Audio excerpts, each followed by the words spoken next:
Hi Fliplovers, welcome back to my channel. Video को start करने से पहले अगर अभी तक आप में से किसी मेरे चैनल को सब्सक्राइब नहीं किया है तो प्लीज़ चैनल को सब्सक्राइब, वीडियो को लाइक और नीचे कमेंट करते हुए ज़रूर बताइएगा कि आज का ये पार्ट आप लोगों को कैसा लगा। तो चलिए हम आज के पार्ट को स्टार्ट करते हैं। लास्ट पार्ट में हमने देखा था कि यहाँ लैन वांगी लैन सिचेन के साथ घर आया हुआ था और यहाँ पे आके जो भी उसके और जैनचेंग के बीच में हुआ था वो सब कुछ उसने बताया था। साथ ही साथ यहाँ पे लैन चिरेन ने क्लियरली बोला था कि जो कुछ भी हो रहा है, जो कुछ भी चल रहा है वो एकदम सही चल रहा है, तो इसमें किसी भी तरीके की इंटरफेयर करने की ज़रूरत नहीं है। यहाँ पे तीनों ही मतलब अब और इसी डिस्कशन में लग चुके थे। कोई अपने ओपिनियंस दे रहा था तो कोई अपनी, बट अचानक से लैनवांग जी के फ़ोन पे ना हल्का सा वाइब्रेशन होता है, एक पॉपअप ऑन होता है जिस पे ये दिखता है कि जैनचेंग ने उसको मैसेज किया था कि वो रेस्ट कर ले, मैं टाइम पे उसे लेने के लिए आ जाऊँगा। नाइट में टाइम नहीं मिलेगा क्योंकि यहाँ पे जो सेरेमनी है, रिसेप्शन सेरेमनी है, वो बहुत ज़्यादा लॉन्ग चलेगी और उसे रेस्ट का टाइम नहीं मिलेगा। तो प्लीज़ अपना ध्यान रखना और रेस्ट कर लेना। ये सारी चीज़ें ना मतलब जब स्क्रीन पे आई थी तो ये लैन सिचेन ने भी पढ़ ली थी। लैन सिचेन की फेस पे एक हल्की सी मुस्कान थी। ऑफ कोर्स अपने ब्रदर के लिए इतना केयरिंग और इतना लविंग हस्बैंड देख के उसे बहुत ज़्यादा अच्छा लग रहा था। अच्छा, मैं एक चीज़ बता दूं कि यहाँ पे लैन सिचेन जो है ना वो एक बीटा है, ना ही वो ओमेगा है ना ही अल्फा है, वो एक बीटा है। यहाँ पे जब ये चीज़ उन्होंने देख ली थी ना तो वो लैनवांग जी से बोलते हैं, शायद मुझे भी लगता है कि अंकल सही कह रहे हैं, जो जैसा चल रहा है उसे चलने दो। वांग जी, जैनचेंग तुम्हें बहुत प्यार करता है, बहुत पसंद करता है। तुम्हारे लिए वो कुछ भी कर सकता है। तुम्हारी सारी सच्चाई जानने के बावजूद भी उसने तुम्हें स्वीकार किया है और अभी देखो उसे अभी भी तुम्हारी चिंता हो रही है, तुम्हारे रेस्ट के लिए वरीड है वो। तो यहाँ पे लैनवांग जी अपने अंकल और ब्रदर दोनों की तरफ देखते हुए बोलता है, आधा सच, जिस दिन पूरा सच पता चल जाएगा ना उस दिन ये इंसान जो आज मेरी इतनी केयर कर रहा है, मुझे हर एक पल समझने की कोशिश कर रहा है, शायद मुझे देखना भी पसंद ना करे। ये कहते हुए लैनवांग जी ने अपना फ़ोन लिया और यहाँ से अपने कमरे की तरफ निकल चुका था। लैन सिचेन और लैन चिरेन दोनों ही उसके जाते हुए फिगर को देख रहे थे। लैन चिरेन को अपने डिसीजंस पे पूरा भरोसा था कि उन्होंने जो भी डिसीजन लिया है वो एकदम सही लिया है। लैन सिचेन अपने अंकल की तरफ देखते हुए बोलते हैं, क्या आपको भी सही लग रहा है कि हमने जो भी किया वो सही किया? तो लैन चिरेन आंसर करता है, ऑफ कोर्स इससे सही और हम कुछ कर भी नहीं सकते थे।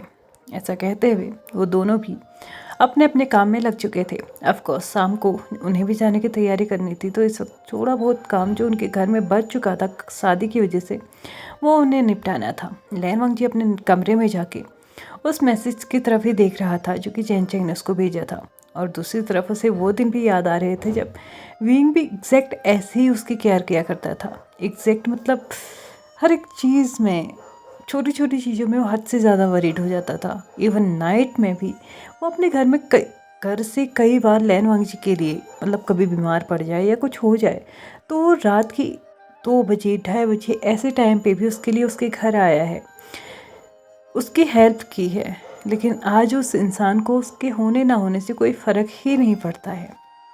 क्या सच में जैनचेंग उसके लिए एक राइट मैच होगा? ऑफ कोर्स उसने अभी तक उसके लिए सब कुछ किया है, लेकिन क्या सच में वो कभी विंग की तरह नहीं बनेगा? क्या वो लैनवांग जी से परेशान नहीं होगा? क्या वो लैनवांग जी को छोड़ने के बारे में नहीं सोचेगा?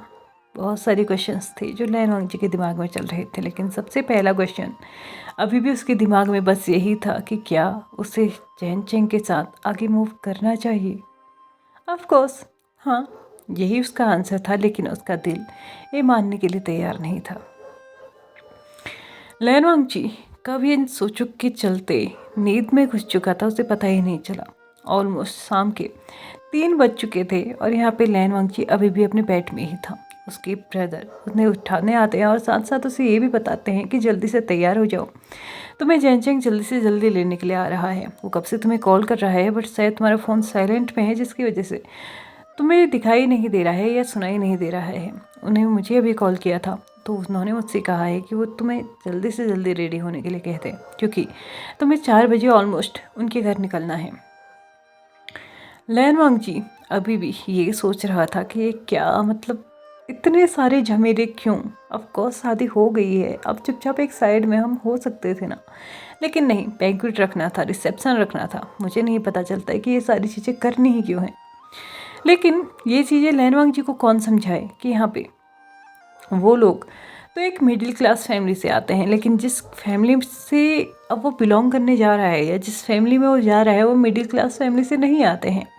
ऑफ कोर्स जैन चेंग की पसंद थी, जैन चेंग ने लैन वांगजी को पसंद किया था, उसे देख के उसे बहुत अच्छा फील हुआ था, और साथ ही साथ अब उसके साथ उसकी शादी हो चुकी है, जिसका पूरा क्रेडिट वो अपने पेरेंट्स को देता है। ऑफ कोर्स उससे एक बार पूछा गया था कि उसे किसी से शादी करनी है, तो उसने लैन वांगजी का नाम यहाँ पे सजेस्ट किया था, और उसके पेरेंट्स ने भी हैप्पीली इस चीज़ को एक्सेप्ट किया था। लेकिन लैन वांगजी जो कि अच्छे से जानता है कि जो रिच फैमिलीज होती हैं वो कैसे रहती हैं, उनका क्या रुतबा होता है, आधे से ज़्यादा चीज़ें तो उनकी बिजनेस डील की वजह से ही हो पाती हैं। मतलब फेस्टिवल्स और किसी भी चीज़ को सेलिब्रेट करने के लिए ये सारी चीज़ें ना उनके बिजनेस डील से रिलेट करती हैं। तो ऑफ कोर्स लैन वांगजी को भी कहीं ना कहीं ये समझ में आ रहा था कि शायद अब उसे भी इन सारी चीज़ों का हिस्सा बनना होगा। वो अपने बेड से लेजीली उठता है और उठने के बाद वो बाथरूम के लिए निकल जाता है। वहाँ जाने के बाद उसने शावर लिया, बाहर आया, उसने अच्छे से अपने लिए कपड़े चूज़ किए, और यहाँ पे वो उन्हें पहन के पूरा रेडी हो चुका था। ऑलमोस्ट 4 बज चुके थे, जैन चेंग भी आ चुका था। जैन चेंग जैसे ही लैन वांगजी को देखता है तो वो बहुत ज़्यादा खुश था ये देख के कि लैन वांगजी हद से ज़्यादा, मतलब एकदम ऐसे तैयार हुआ है जैसे कि उसको होना चाहिए था। ऑफ कोर्स वो लैन वांगजी को जानता था, लैन वांगजी के बारे में उसे बहुत कुछ पता था, और उसके पेरेंट्स के थ्रू ही, आई मीन लैन सिचेन और लैन चिरेन के थ्रू ही उसे पता चला था। और उसे ये भी पता था कि लैन वांगजी को कभी भी ये भारी भरकम चीज़ें पसंद नहीं आई, कभी भी इतना वेल ड्रेस्ड होना उसे नहीं पसंद आया। लेकिन आज वो हुआ था क्योंकि उसे भी पता है कि यही उनकी शादी की जो बैंक्वेट रखी गई है, जो रिसेप्शन पार्टी रखी गई है, यही उसकी नीड है और उसे यही करना चाहिए। इस चीज़ को ध्यान में रखते हुए उसने अपने लिए एक अच्छा सा ड्रेस, मतलब सूट यहाँ पे चूज़ किया था। जैन चेंग लैन वांगजी के पास जाके उसे कॉम्प्लीमेंट देता है कि वो बहुत अच्छा लग रहा है। जैन चेंग को देख के लैन वांगजी भी यही बोलता है कि वो भी काफ़ी हद तक अच्छा लग रहा है, आई मीन काफ़ी अच्छा लग रहा है। यहाँ पे जैन चेंग अंकल और लैन सिचेन दोनों से ही मिलता है और उनसे बोलता है कि वो भी टाइम पे वहाँ पे पहुँच जाएं, ताकि हम लोग, आई मीन हम पूरी फैमिली एक साथ उस बैंक्वेट में एंटर कर सकें। यहाँ पे लैन सिचेन और लैन चिरेन दोनों ही एग्री करते हैं कि वो लोग टाइम पे निकल जाएंगे। तुम लोग चिंता मत करो, अभी तुम वांगजी को लेके यहाँ से जा सकते हो। यहाँ पे लैन वांगजी और जैन चेंग दोनों ही अपने घर के लिए निकल चुके थे।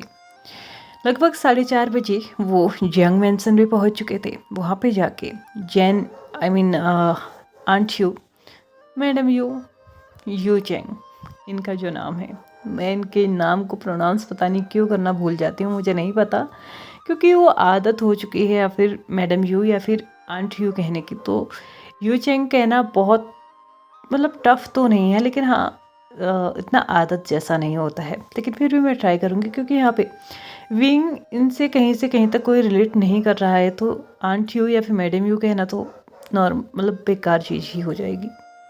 इसलिए जब लैन वांगजी को यहाँ पे यू चेंग देखती है ना, तो बहुत ज़्यादा खुश थी। जैन फेंगमियान भी बहुत ज़्यादा खुश थे, और यहाँ पे जैन यांगली भी, जो कि अपने मतलब इन लॉज के घर से यहीं पे 2-4 दिन से रह रही थी। ऑफ कोर्स उसके भाई की शादी थी, तो वो ऐसे तो अपने घर, मतलब ससुराल तो नहीं जा सकती है, 2-4 दिन तो बनते ही है ना अपने मायके में, तो वो भी यहीं पे थी। और उन तीनों ने ही काफ़ी हद तक बहुत अच्छा वेलकम लैन वांगजी का यहाँ पे किया था।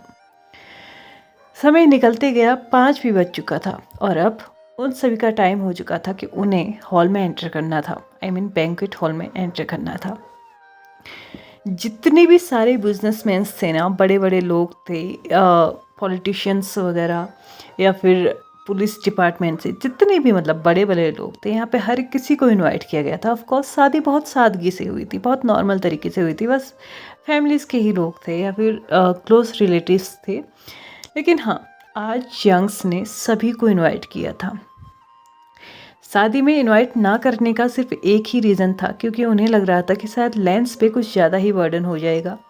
ऑफ कोर्स लेंस उनकी हेल्प तो लेंगे नहीं, एक सेल्फ रिस्पेक्ट की भी बात होती है, लेकिन फिर भी उन्होंने अपने एंड से इतनी हेल्प करने की कोशिश की कि उन्होंने अपने एंड से ना बहुत कम लोगों को रखा ताकि उनके ऊपर कोई ज़्यादा बर्डन ना पड़े। और ऑफ कोर्स जैसे हमारे यहाँ पे होता है ना लड़कियों की शादी में कि लड़की के एंड से बहुत सारी तैयारियाँ की जाती हैं, हद से ज़्यादा। तो वही सारी तैयारियों को कम करने के लिए जियांग्स ने शादी में ऑलमोस्ट ना के बराबर लोगों को इनवाइट किया था, लेकिन आज उन्होंने हर किसी को इनवाइट किया था क्योंकि उन्हें अपने सन इन लॉ को यहाँ पे सभी के सामने इंट्रोड्यूस करना था और साथ ही साथ उन्हें एक और न्यू चीज़ यहाँ पे अनाउंस करनी थी जैनचेंग के बारे में। तो ऑफ कोर्स उन्होंने हर किसी इंसान को, जितने मतलब बिजनेसमैन्स, पॉलिटिशियंस, पुलिस को या फिर कहीं से भी बड़े बड़े लोगों को ना यहाँ पे इनवाइट किया गया था और रिलेटिव्स तो खैर थे ही थे। फाइनली 5 जब बज चुके थे तो यहाँ पे पहले जियांग्स फिर लेंस, ये दोनों ही फैमिली यहाँ पे एंटर कर चुकी थी और वो जाके सबसे आगे अपने लिए सीट्स ले चुके थे। लेकिन अब बारी थी दोनों ही ग्रूम्स के आने की। यहाँ पे फिलहाल के लिए जो हॉल था ना उसकी पूरी लाइट्स ना ऑफ कर दी गई थी। हाँ, हल्की हल्की सी लाइट आ रही थी, लेकिन हाँ लाइट एकदम डार्क नहीं थी, एकदम मतलब ऐसी नहीं थी कि सारे के सारे लोग दिख रहे हों, बस उन्हें हल्की सी शेड उन लोगों की नज़र आ रही थी। जैसे कि हम लोग देखते हैं ना कहीं पर भी किसी पार्टीज वगैरह में एकदम लाइटिंग हो जाती है, वैसा ही था। लेकिन एक स्पॉटलाइट भी थी जो कि गेट से यानी कि एंट्रेंस की तरफ से पड़ रही थी और उस स्पॉटलाइट के नीचे दोनों ही ग्रूम्स थे, यानी कि लैन वांगजी और जैनचेंग दोनों ही। लैन वांगजी के फेस पे हल्की सी मुस्कान थी, लेकिन जैनचेंग के फेस पे बहुत ज़्यादा मुस्कान थी और उसने लैन वांगजी के हाथ को भी सिक्योरली होल्ड करके रखा हुआ था, ऐसा जैसे कि उसने आज वो चीज़ पाली हो जिसकी न जाने कितनी बार उसने दुआएं मांगी हो। उसने लैन वांगजी के हाथ को अपने हाथ में बहुत ही प्यार से सिक्योरली होल्ड करके रखा हुआ था और वो आगे आगे और लैन वांगजी थोड़ा सा पीछे, जिससे कि ऐसा लग रहा था कि वो प्रोटेक्टिवली उसके आगे चल रहा हो और लैन वांगजी को प्रोटेक्ट करते हुए उसने लैन वांगजी को अपने से थोड़ा पीछे रखा हुआ हो। वो दोनों ही चलते जा रहे थे। लगभग वो अभी आधे ही रास्ते पे पहुंचे थे कि यहाँ पे लैन वांगजी की नज़र किसी पे पड़ती है जिसके हाथ पे अभी भी वाइन का ग्लास था, और ये देख के लैन वांगजी की तो नज़रें बस उस इंसान पे ही टिक चुकी थी।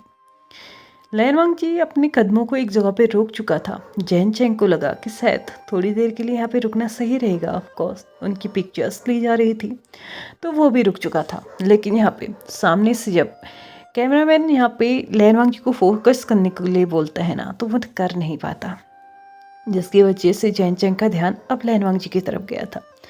जैनचेंग ने लैन वांगजी को देखा तो उसकी आई डायरेक्शन को फॉलो करते हुए आगे की तरफ देखा, तो वो जो आगे इंसान खड़ा था ना उसको देख ही रह चुका था। उसे नहीं पता चल रहा था कि उसे इस वक्त कैसे रिएक्ट करना चाहिए, लेकिन सामने वाला इंसान इस तरीके का हो सकता है ये उसने कभी नहीं सोचा था। उसने अपने हाथ में जो वाइन का ग्लास पकड़ा हुआ था ना, उसने हल्का सा उसे टेढ़ा किया, जैसे कि वो लैन वांगजी को ना मतलब चेस के लिए हम लोग करते हैं ना, वैसा ही किया था, जैसे कि वो लैन वांगजी को कॉन्ग्रेचुलेट कर रहा हो उसकी शादी के लिए। जैनचेंग ने उसको देखा और अपने आप को थोड़ा सा कंट्रोल करते हुए अपने मन में ही ये सोचा कि कोई इंसान इतना बदतमीज भी कैसे हो सकता है। उसका लवर यहाँ पे शादी करके बैठ गया और उससे कोई फ़र्क ही नहीं पड़ता। लैन वांगजी की नज़र अभी भी विंग के ऊपर थी। जैनचेंग ने हल्के से लैन वांगजी के फेस पे अपने हाथ को रखा और उसके बाद उसको अपनी तरफ टर्न करते हुए उसका पूरा अटेंशन अपनी तरफ करेक्ट लिया था। जैनचेंग ने लैन वांगजी की मतलब इतनी लो वॉइस में उसने उसको बात बोली कि किसी और ने तो नहीं सुनी, लेकिन लैन वांगजी ने सुन ली थी। और यहाँ पे जैनचेंग ने उसको बोला था, तुम्हें अगर चाहिए कि वो ये सब कुछ ना करे तो तुम्हें खुश रहना होगा, वरना वो करता रहेगा। तुम परेशान दिखोगे वो तुम्हें और परेशान करेगा। मैं अभी भी बोल रहा हूँ, तुम्हें वापस जाना है तुम जा सकते हो, लेकिन अगर तुमने मेरे साथ आगे मूव करने का सोचा है ना, तो कोशिश करो कि वो तुम्हारी लाइफ में एग्जिस्ट ना करता हो। मुझे कोई फ़र्क नहीं पड़ता अगर वो तुम्हारी लाइफ में एग्जिस्ट करता भी है तो भी, लेकिन उसे पता मत चलने दो। ऐसा कहते हुए उसने अपने थंब से उसकी चिक्स को रब किया। लहनवांग जी यहाँ पे चैन चैन की बातों को भी सुने रह चुका था। उसे नहीं पता कि कैसे रिएक्ट करना है। जैन चैंग ने अगले ही पल उसकी फॉरहेड पे किस किया और उसके बाद स्वीट सी स्माइल के साथ बोला, एक पोज हो जाए। ऐसा कहते हुए उसने लैनवांग जी को अपनी तरफ हल्के से झटके के साथ खींचा। उसने अपना एक हाथ यहाँ पे लैनवांग जी के वेस्ट पे रख दिया था और दूसरा हाथ उसने लैनवांग जी के हाथ को अपने हाथ पर ले लिया था। यानी कि अभी लैनवांग जी का राइट हैंड जैन चैंग के राइट हैंड पे था और जैन चैंग का लेफ्ट हैंड लैनवांग जी के वेस्ट के ऊपर था। और यहाँ पे एक इंसान था जिसे पहली बार ये देख के बहुत अजीब लग रहा था। जेलिसी हम नहीं कह सकते, लेकिन हाँ, वो अपने ही मन में ये सोच रहा था कि ये क्या है। लैनवांग जी बिल्कुल भी अपोज कर ही नहीं रहा है, ना वो उससे दूर जाने की कोशिश कर रहा है। इवन जब उसके फेशियल एक्सप्रेशंस को नोटिस किया गया तो यहाँ पे लैनवांग जी उस पोज को बिल्कुल ऐसे दे रहा था जैसे कि वो कितना खुश है। एक स्माइल थी उसके फेस पे, हाँ एकदम ब्राइट नहीं थी, वाइल्ड नहीं थी, लेकिन हाँ स्माइल थी। और वो अच्छे से जानता था कि लैनवांग जी के फेस पे इतनी ही स्माइल आती है, इससे ज़्यादा स्माइल उसके फेस पे कभी नहीं आई। वो भी इन सारी चीज़ों को एंजॉय कर रहा है। यहाँ पे कैमरामैन्स ने एक आध पिक्चर्स ले ली थी। उसके बाद जैन चैंग ने उनको इशारा करते हुए बोल दिया था कि उसका हस्बैंड यानी कि लैनवांग जी अब कंफर्टेबल फील नहीं कर रहा है तो प्लीज़ और पिक्चर्स ना ले जाएं। हाँ लेनी है तो दूर से ले लेना, लेकिन हाँ पोजेस देने के लिए मत बोलना क्योंकि उससे कैमरे की आदत ज़्यादा नहीं है। लैनवांग जी को ये थोड़ा सा सरप्राइजिंग लगा क्योंकि उसने अभी तक अपने बारे में जैन चैंग को कुछ भी नहीं बताया था, लेकिन उससे भी ज़्यादा सरप्राइजिंग यहाँ पे उस तीसरे पर्सन को यानी कि विंग को लगा कि क्या सच में ये इंसान लैनवांग जी की केयर कर रहा है, लैनवांग जी के बारे में सोच रहा है। ये सोच रहा है कि आज के दिन में भी कौन करता है यार ऐसा। ऑफ कोर्स वो न्यूली वेड कपल है तो यहाँ पे उनकी तो फोटोशूट होनी चाहिए ना, तो बस वो इसलिए मना कर रहा है क्योंकि लैनवांग जी को नहीं पसंद, उसकी खुद की पसंद का क्या। ये सारी चीज़ विंग के दिमाग में चल रही थी। ऑफ कोर्स वो एक बहुत बड़े बिजनेसमैन का बेटा था तो वो भी वहाँ पे इनवाइटेड था। और हाँ बिजनेसमैन जितने भी थे वो विथ फैमिली यहाँ पे इनवाइटेड थे। वीशांग से और कांग से सेरेन भी यहाँ पे थे।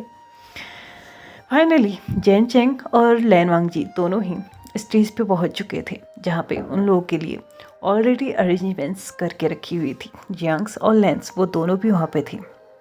यहाँ पे जियांग फेंगमियन सबसे पहले एक अच्छे से स्पीच देते हैं कि लैनवांग जी से शादी के क्या रीजंस रहे, कैसे उनकी बेटे ने उसको पसंद किया, कब देखा, क्या हुआ, ETC एंड ऑल सारी चीज़ें यहाँ पे बताई। उसके बाद बोला कि वो बहुत लकी हैं कि उन्होंने लैंस के साथ रिलेशनशिप बनाया है क्योंकि ऑफ कोर्स कभी कभार पैसा ना पैसा तो है वो आपको फेमस कर देता है, लेकिन कभी कभार आपके रूल्स, आपके रेगुलेशंस, आपकी ऑनेस्टी और आपकी ये जो एक लिमिट में रहने की जो वो होती है ना क्वालिटी, ये आपको वर्ल्ड वाइड फेमस कर देती है। जैसे कि लेंस को ही यहाँ पे किया गया था और लेंस की इतनी बातें भी थी ना सभी जगह कि लेंस ऐसे लेंस वैसे, तो ऑफ कोर्स उन्हें बहुत ज़्यादा खुशी थी कि उनके बेटे की शादी लेंस में हुई है और ये जान के वो बहुत ज़्यादा खुश थे। इस सारी स्पीच के बीच में सभी लोगों के हाथ में ऑलमोस्ट वाइन के ग्लासेस आ चुके थे। ड्रिंक जिसको जो चाहिए था उसका ग्लास आ चुका था। जैन चैंग और लैनवांग जी दोनों के ही सामने भी रख दिए गए थे और यहाँ पे अब जैन फेंगमियन के पास भी आ चुका था। उसने भी एक ग्लास वाइन का उठाया और उसके बाद सभी को माइक में ये बोला कि आज का टोस्ट न्यूलीवेड कपल के नाम। ऐसा कहते हुए उसने हल्का सा अपना जो ग्लास था उसको थोड़ा टेढ़ा किया ऑफ कोर्स उसने चेस के लिए सब कुछ किया था और यहाँ पे सभी लोगों ने सेम किया और यहाँ पे सभी लोगों ने वन गो में ही अपनी ड्रिंक ख़त्म कर ली थी। जैन चेंग ने भी सेम किया, लेकिन जैन चेंग ने देखा कि लैन वांगजी बस यहाँ पे उस ग्लास को पकड़े हुए था। यहाँ पे जियांग से अभी तक ये नहीं जानते थे कि लैन वांगजी ड्रिंक नहीं करता है। तो यहाँ पे मैडम यू यानी कि जियो चेंग आके लैन वांगजी को बोलती है कि वो अपने ड्रिंक क्यों नहीं कर रहा है। ऑफकोर्स ये टोस्ट उन्हीं के नाम पे था तो उसे भी ये करना चाहिए। यहाँ पे लैन वांगजी पहले उस ग्लास को देखता है, उसके बाद अपनी मदर इन लॉ की फेस को देखता है, उसके बाद वो हल्के से उसे अपने होठों की तरफ बढ़ाने लगता है। लेकिन इससे पहले ही जैन चेंग उसको उस ग्लास को अपने हाथ में ले लेता है। उसके बाद बोलता है सॉरी मॉम बट वो ड्रिंक नहीं करता, इवन उसको ड्रिंक सूट ही नहीं करती है। ऐसा कहते हुए वो जैन चेंग लैन वांगजी की ड्रिंक को भी ना खुद ही गटक जाता है। ये देख के सभी लोग वहाँ पे क्लैपिंग करने लगते हैं। ऑफ कोर्स वो अपने हस्बैंड की केयर कर रहा था, लेकिन विंग ने फिर से नोटिस किया था कि क्या सच में कोई इंसान अपने हस्बैंड के लिए वेडिंग रूल्स भी तोड़ने के लिए तैयार हो गया। वो अपने मन में ही ये सोच रहा था कि शायद अभी तक उसे पता नहीं होगा कि लैन वांगजी कैसा है। मैं यकीन के साथ कह सकता हूँ वो बस 4 दिन लैन वांगजी के साथ रहेगा ना, तो जो इंसान आज रूल्स ब्रेक कर रहा है वो कल इस रिश्ते को ब्रेक करेगा।